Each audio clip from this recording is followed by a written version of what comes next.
given that this is such a deep 23 running back class, some of these running backs that you think are starting next year are not going to start next year. So we're going to try to guess which running backs you should be getting off your rosters that you should be trading away because they could possibly be replaced by this very talented incoming rookie class of running backs. But first, make sure you like the channel. Make sure you subscribe to the video. We've got all kinds of Dynasty content coming out the whole offseason. Make sure you head over to Locals. That's where you can find our Discord. We got all kinds of new content on there, including our listener leagues. We've got our second listener league open. So if you want to jump in a league with us, make sure you go over to Locals and check it out there. So running backs are a kind of a touchy subject with Dynasty players right now. Because you saw last year, people wanted to invest high in guys like Najee and Swift, and then it completely burnt them. And now nobody wants to touch running backs. And what we've seen a lot of this offseason is that the running backs that nobody wants to touch are actually the running backs you should be touching. And the running backs that you probably should be moving off of are the ones that are being drafted over the guys that you actually should be drafting. So what I mean by that is I think people assume that the guys on this list are going to be starting next year when in reality, these are the guys that aren't, although they're young, they're also very easily replaceable because they're not on huge contracts.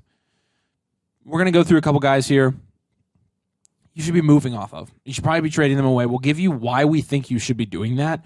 There's a couple different reasons for each of them, but we'll start with Tony Pollard. Tony Pollard has been very overdrafted, at least at the start of this offseason. Since the injury, his ADP's dipped quite a bit, which is just crazy reactive. But with Tony Pollard, look, Tony Pollard hasn't gotten paid yet. That's I think people just forget that, right? He's an unrestricted free agent going into 2023, so that is a big deal. He can go wherever he wants, unless he gets tagged. He could get tagged. Here's my thing, and I'm gonna be really, really flexible with this opinion, and I would love to hear what you guys say about this in the comments. You Cowboys fans, oh boy! If you like the Cowboys, don't even bother. Anyways, Tony Pollard, he is a really, really great asset for the Cowboys, and he and Zeke complemented each other so well this past season, and it was really, really fun to watch. Kellen Moore is gone. And that was a big part of their offense. Mike McCarthy is calling the plays now, which means there could be a significant change in the offensive system because McCarthy does more of a different type of offense than Kellen Moore does, which is fantasy point friendly and not real game situational friendly. But here's the thing with Tony Pollard. Jerry Jones is we don't love Jerry Jones. He's old. He is old. He doesn't know what players on his team. He signed Zeke to a mega deal after his rookie contract expired because Zeke demanded that. Highest paid running back in the NFL at that point. And really, honestly, at the end of the day, it wasn't worth it. Probably not. It wasn't. Zeke's been fine. He's been fine, but again, it didn't get him to a Super Bowl. It didn't win many playoff games. And with Pollard, he was a fourth-round draft pick. And he's exceeded the expectations that they ever thought he would do for them on that team. He's already almost 26. But look how deep this 2023 rookie class is. Look at the talents that they could acquire and not have to pay Pollard a big deal. When they're already paying Zeke. Do you really think Pollard's going to go somewhere else? Unless he goes to the Chargers, do you really think he's going to go somewhere else and immediately plug in and produce like he did last year at like 15, 16 points per game? His efficiency rates were off the charts. Obviously, he's splitting carries and he's scoring that many points. He was one of the most efficient backs from a fantasy standpoint in the NFL last year. Yeah, and let me tell you right now, his ADP, again, this is not exactly up to date because he has fallen a little bit since the break, but he is going, around the 8th round, which is close to that's actually pretty accurate right now. The 109 or the 110. If you can get the 109 or the 110 for Tony Pollard, I'm smashing that. That is around the late first. Even if you're getting the 112 or the 201, Sean Tucker is falling around there. You could probably get Zach Evans. Who knows how far up A-Chain could go if he goes in the second round. I've been in on A-Chain since the beginning. Yeah, and we're doing a sleeper video for a lot of running backs that could go up in value too. You're hearing whispers of Tajay Spears, Izzy Abanikanda, and et cetera. There's just so many running backs that have that round 2 upside. And if they can get one of those guys for cheaper that even has more skills than Tony Pollard does, then I don't know why the Cowboys wouldn't jump on that, especially when they're paying Dak a mega deal and they're going to have to pay CD as well. Well, and the problem is, I think people just think Tony Pollard is replacing Zeke this year. And if you think they're completely different types of running backs. Well, but even if they're going to continue to split carries. But if you think they're moving off of Zeke completely, you've got another thing coming for you. Here's the great thing here's one positive thing we'll say about Zeke. There is no Tony Pollard without Ezekiel Elliott. The reason Tony Pollard was so efficient and so good at what he did in that offense and in that system is because Zeke was the bruiser. They would give Zeke the ball one play and then give it to Pollard the next on a sweep, and he would run everyone around because they'd have Zeke and Pollard playing at the same time on the field at the same time. And they're just not going to have that. So, again, they're stuck with Zeke for another year. Rachaad White is somebody that I really liked out of last year's class. But he would not be a top 6 running back maybe in this year's class. I mean, off the top of my head, you've got Bijan, you've got Gibbs, you've got Charbonnet, you've got Zach Evans, you've got Sean Tucker, and I was thinking of one more. There's another one. Anyways. Tyjae Spears. You get my point. Yeah, I do. So with Rachaad White, I think a lot of the appeal with him was that maybe Brady plays 2 more years, and Brady is Mr. Checked Out. I mean, he's obviously making Leonard Fournette a very high producing asset. He obviously even made Rachaad White at the end of his rookie year a pretty good producing asset for a rookie running back. But when you're looking at Rachaad White long term, number one, you don't know what that situation is going to be like in Tampa Bay. They're going to bring in another quarterback, obviously.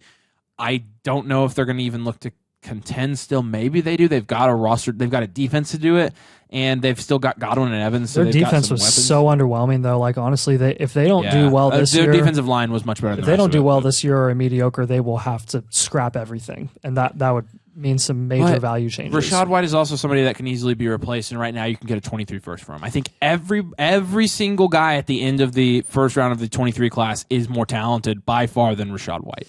Mock we've started to see with a lot of NFL insiders and different websites and things like that is Bijan Robinson being mocked to the Bucs, and if that happens, Rachaad White is dead.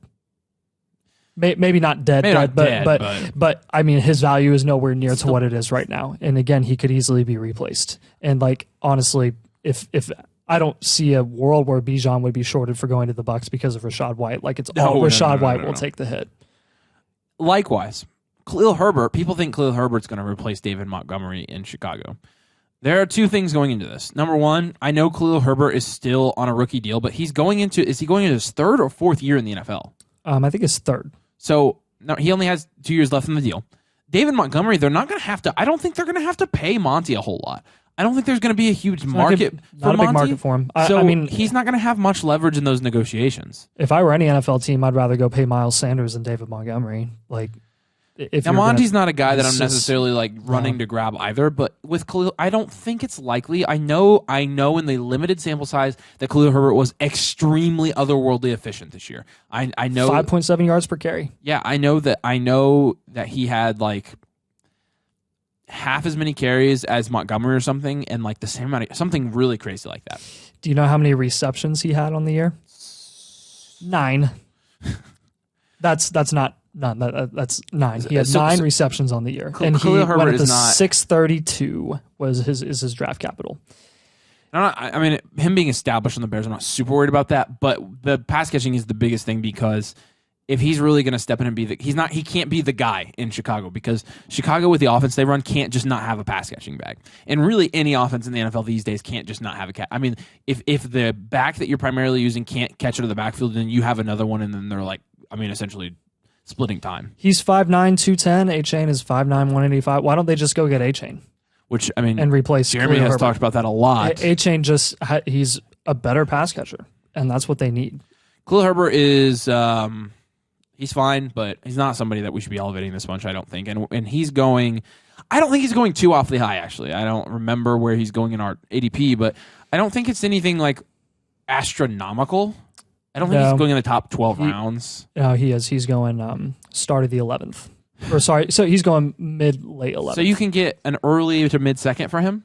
You can get the 205 or the 206 for Khalil Guys, Herbert. whoever the running back that you're drafting at the 205 or 206, smash. Yep. Easy. Way more talented. Going to be drafted. Get a better running back. You'll get a running back with. And we don't even capital. like picks, but this is just a deep running back class. Even the receivers that are going to end up falling there. I mean, Zay Flowers, Marvin Mims, they could end up jumping up. Zay Flowers especially could end up jumping up. But you just, I mean, come on. I'm just jumping on that opportunity if I can get Herbert for that. Or if I can get the picks for Herbert. The next guy is going to be Cam Akers. So to me, with Cam Akers, this is a guy that you bought into, and then he came back and you lost everything. And now he's flashed again, and you can actually get out of him for something instead of nothing. Because when we started doing really, really early mock drafts before he went off at the end of the year, I mean, you could not, he wasn't even going. I mean, like, we were doing 15-round mocks, he wasn't even going in the top 15 rounds. All of a sudden, Cam Akers, and I don't know what our most recent ADP data shows, but he's jumped up and now going in the top 11 rounds. So, and that's basing off startup I did this week. He's going top 10. Top 10. He's going back-to-back with Miles Sanders, Alvin Kamara, the rookie 202. Alvin Kamara. The 202, are you serious? Yeah. Guys, is another example. The 202, you're getting A-Chain, or you're getting Sean Tucker. I think he's going to end up sliding. And look, I think there's going to be a lot of receivers that jump up in the first round of 23 drafts I'm telling you, come draft day for your Dynasty League, when you are sitting with the 202 and someone wants to get your 202 and they're like, hey, man, I'm going to give you Cam Akers for that 202. You are going to laugh in their face and say no. You absolutely will. And the funny part of it is, at that 202, you might be drafting Cam Akers' replacement. Because whether you think they're committed to Cam Akers or not, we thought that last year, and Darrell Henderson literally took the starting job from him and then got cut. Like, they don't care. They're not looking to be super loyal to a running back. They're trying to find somebody who fits their scheme. Yeah, I'll tell you what, back, Sean McVay's back. They could absolutely be in the market for one of those elite running backs in this class. Because I mean, one of the bigger there are a lot of reasons why the Rams didn't do well last season, but one of the bigger ones is because it was Stafford, Kupp, Skowronek, and Higbee, and then there was like literally no run game. It was so bad. You knew that Stafford was going to throw the ball and target Kupp every single play. Yeah. They need a running back. We'll see. I also can see a world where Cam Akers does start there. Like, if they decided they wanted to do something else with their draft plans, but his relationship doesn't even seem to be doing well there. I know. Like, they were trying to trade him. Cam Akers wouldn't play. They tried to trade him. They didn't let him play until the trade deadline happened because they couldn't get what they thought they could. To me seems like a second chance. Get out on Cam Akers. Yeah. Go get a second, early second. We'll lump all these guys together and we won't talk about them a whole lot. We'll make this a little bit of a shorter video. But the last guys that we are going to talk about that we've already talked about a lot: Brian Robinson, Isaiah Pacheco, Dameon Pierce, Tyler Algier. Real quick on each of these. Brian Robinson, in a committee, not a very talented running back. He's just not good. Breakout age of like 45 at Alabama. It took him legit 5 years to do it. 45 years old. Yeah, which is crazy. He's like as old as Tom Brady, and he's in his second year. Yeah. Antonio Gibson is the better back. Ron Rivera is not always going to be the coach there. We've said this. We don't like B-Rob. We've mentioned him as a sell before. Isaiah Pacheco. Isaiah Pacheco, I personally have actually grown on. Does that mean I think his dynasty value should go up significantly and you should be heavily investing in him? No. Should you try and go grab him maybe as a contender because maybe he does have the receiving upside that we thought he didn't have? Potentially. I don't hate it. Don't overpay for him. No. Don't do it. I would feel better moving to a safer asset like a pick. Off of Isaiah Pacheco. I really would, because again, like I've said before, I just don't ever see the Chiefs ever paying a running back a second deal, even if they do have the skill set that Isaiah Pacheco might have, because they're paying Patrick Mahomes $500 million. They have bigger fish to fry. Dameon Pierce, we've said plenty about Dameon Pierce. Yeah. Now I will don't be surprised when they draft a running back. Don't be surprised, but I will say right now, Dameon Pierce and ADP, we've said, I mean, you've even grabbed him in a couple of mocks. Yes. I don't know if you got him in a startup, but he is, starting to go around the 9th and 10th round.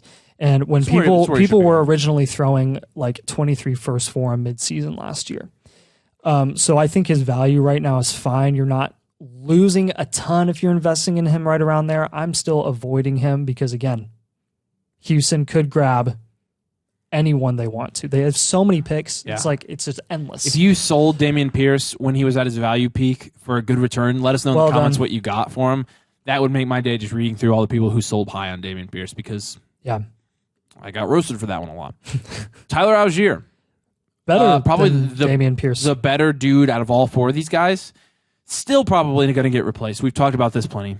Algier, he was efficient. He did well in the Falcons last year given his circumstances, and his metrics looks fine. The problem is, he's replaceable. And there are safer assets. It's not necessarily about these guys being, we just hate them. A lot of the times it's just where they're valued, you can get a safer asset. It's just reality. Where is Tyler Algier going in our ADP? I guarantee there's safe assets around him that you'd rather have. Yeah, he's going around. Goodness, I can't find him right now. 10th, 11th, or something like 10th that. or 11th. Yeah, I'd say it's pretty close. So again, an early second. Mm-hmm. That is a smash, guys. You have to get. I think a lot of these young guys, if you're able to replace them with guys from this class, this running back class is way deeper. And you saw there are how many of these guys? Rashad White, Brian Robinson, Pacheco, Pierce, and Algier. So 5 of these running backs from last year. They're not. I don't think any of these 5 guys are going to last. No, and Algier is equivalent to the 205 right now. Maybe one of them will, just as an outlier. But yeah, even the odds actually, are, of all the people, I'd probably bet on Algier not being replaced this year because to me the Falcons are so far from even being a super competitive team, in my opinion, next year. Yep. Unless they somehow magically trade up and draft a QB. But I think they could even be worse next year until they get better, like even comparatively to this year. It really just it depends. We'll see. Yeah. But Algier, he could be okay this season. Yeah, I agree. So I mean, again, guys, we think that you can move off of for safer assets. It's not gospel. We're just giving our opinion. Let us know in the comments which ones you agree with, which one you disagree with, or who we missed even, or why we were wrong on some of these. I know. We're not claiming to be right about all this, but these are the guys we're identifying in this season that we're kind of just either avoiding in the start of drafts or we're moving them all together. I don't have a lot of shares of these guys to begin with. I think that's intentional. Yeah. So I think that should say something as well. Make sure you like the video. Make sure you subscribe to the channel if you play Dynasty because we've got all kinds of Dynasty content coming out every single week. So make sure you hit subscribe. Make sure you head over to Locals and check out our Discord. We got listener leagues opened up, including our second one. So make sure you get there if you want to play in a league with us. As always, we appreciate you guys watching. Thanks for joining us, and we'll see you later.